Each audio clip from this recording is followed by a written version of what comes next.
நம்ம சேனலில் வீடியோ போட்டோடனே உங்களுக்கு மெசேஜ் வரணும் அப்படின்னு நீங்கள் நினச்சிங்கன்னா ரைட் சைடில் இருக்கிற ரெட் கலர் சப்ஸ்கிரைப் பட்டனை ப்ரெஸ் பண்ணிக்கோங்க. அப்படியே பக்கத்தில் ஒரு பெல் சிம்பிள் வரும், அதையும் கிளிக் பண்ணிட்டீங்கன்னா உங்களுக்கு மெசேஜ் தவறாமல் வரும். சரி, வாங்க வீடியோக்குள்ளே போகலாம். வணக்கம் நண்பர்களே. விவசாயி ஒருத்தர் சந்தைக்கு போயிட்டு தனக்கு வளர்க்குறதுக்கு ஒரு ஆடு வேணும், அதை வச்சு நாம் முன்னேறிடலாம் அப்படின்னு சொல்லிட்டு சந்தைக்கு போயிட்டு ஒரு ஆட்டை வாங்கிட்டு வராரு. இப்போது அவரோட வீட்டுக்கும் சந்தைக்கும் ஒரு அரை நாள் நடக்கிற தூரம் இருக்கும். அப்படி இருக்கும்போது அந்த ஆட்டை இழுத்துக்கிட்டு அந்த விவசாயி நடக்க ஆரம்பிச்சிட்டே வந்துட்டுருக்காரு. இப்போது இதையெல்லாம் கவனிச்சிக்கிட்டு இருந்த 4 திருடர்கள் பார்த்திங்கன்னா அந்த ஆட்டுக்காரரை எப்படியாவது ஏமாற்றி அந்த ஆட்டையை நம்ம வாங்கிட்டு போயிடணும், திருடிட்டு போயிடணும் அப்படின்னு சொல்லிட்டு முடிவு பண்ணுறாங்க. இப்போ சந்தையிலேருந்தே அவரை ஃபாலோ பண்ணி பின்னாடியே வந்துகிட்டு இருக்காங்க. 4 பேரும் பார்த்திங்கன்னா ஒரு முடிவெடுத்து, நீ முதல்ல போ, நான் சொல்கிற மாதிரி சொல்லு அப்படின்னு சொல்லிட்டு அந்த கூட்டத்தோட 4 பேர்த்தோட கூட்டத்தோட தலைவன் பார்த்திங்கன்னா சொல்கிறான். அப்போது கொஞ்சம் தூரம் பார்த்திங்கன்னா நடந்து போயிட்டே இருக்கும்போது முதல்ல ஒருத்தன் வரான். இந்த நாயை இங்கே ரொம்ப அழகாக இருக்கீங்களே அப்படின்னு சொல்லிட்டு சொல்கிறான். எங்கேருந்து வாங்கிட்டு வரீங்க, ரொம்ப இந்த நாய் நல்லாயிருக்கு அப்படின்றான். இப்போ அந்த ஆட்டோட சொந்தக்காரரான விவசாயிக்கு சிரிப்பு வந்துருச்சு. ஆட்டை போய் நாயின்னு சொல்கிறானே அப்படின்னு சொல்லிட்டு இவன் தான் பைத்தியக்காரன் அப்படின்னு சொல்லிட்டு நடக்க ஆரம்பிக்கிறாரு. சரி, அவன் போகட்டும் அப்படின்னு சொல்லிட்டு இன்னும் கொஞ்சம் தூரம் போன உடனே ரெண்டாவது இன்னொரு திருடன் வரான். அவன் என்ன சொல்கிறான் அப்படின்னா, நல்ல திடகாத்திரமான கழுதியாக இருக்குது, இந்த கழுதியோட விலை என்ன அப்படின்னு சொல்லிட்டு கேட்குறான். ஆட்டுக்காரனுக்கு சிரிப்போடு சேர்த்து கொஞ்சம் பயமும் வந்துடுது. இப்போ ஆட்டை திரும்பி பார்க்குறான்.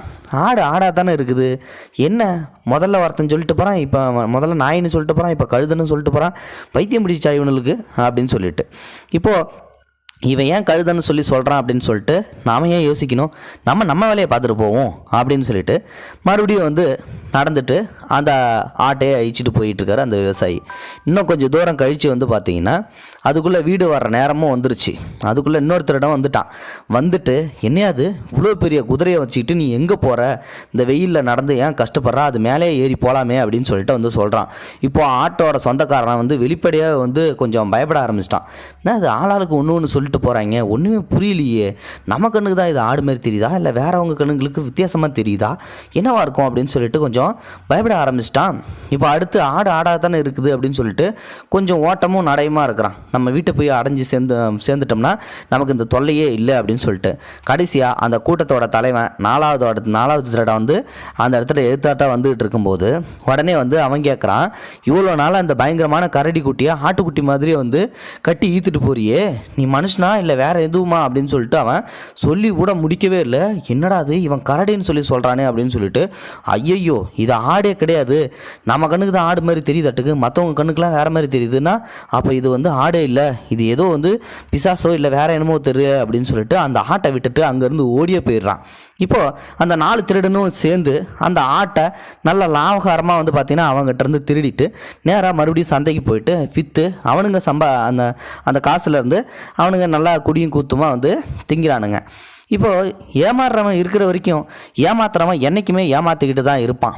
மற்றவங்க பேச்சை கேட்டு அதன்படி நம்ம முடிவு எடுத்தோம் அப்படின்னா அது என்றைக்குமே நமக்கு முரண்பாடில் தான் போய் முடியும். அது ஒரு நல்ல தீர்வு தெரியாது. அதனால் மற்றவங்க பேச்சை என்றைக்குமே கேட்கக்கூடாது. தன்னுடைய சொந்த முடிவு எப்பயுமே இருக்கணும் எதுலேயுமே, எந்த காரியத்துலையுமே. அப்போ தான் நமக்கு நல்லது நடக்கும் அப்படின்றது தான் இந்த கதையுடைய நீதி.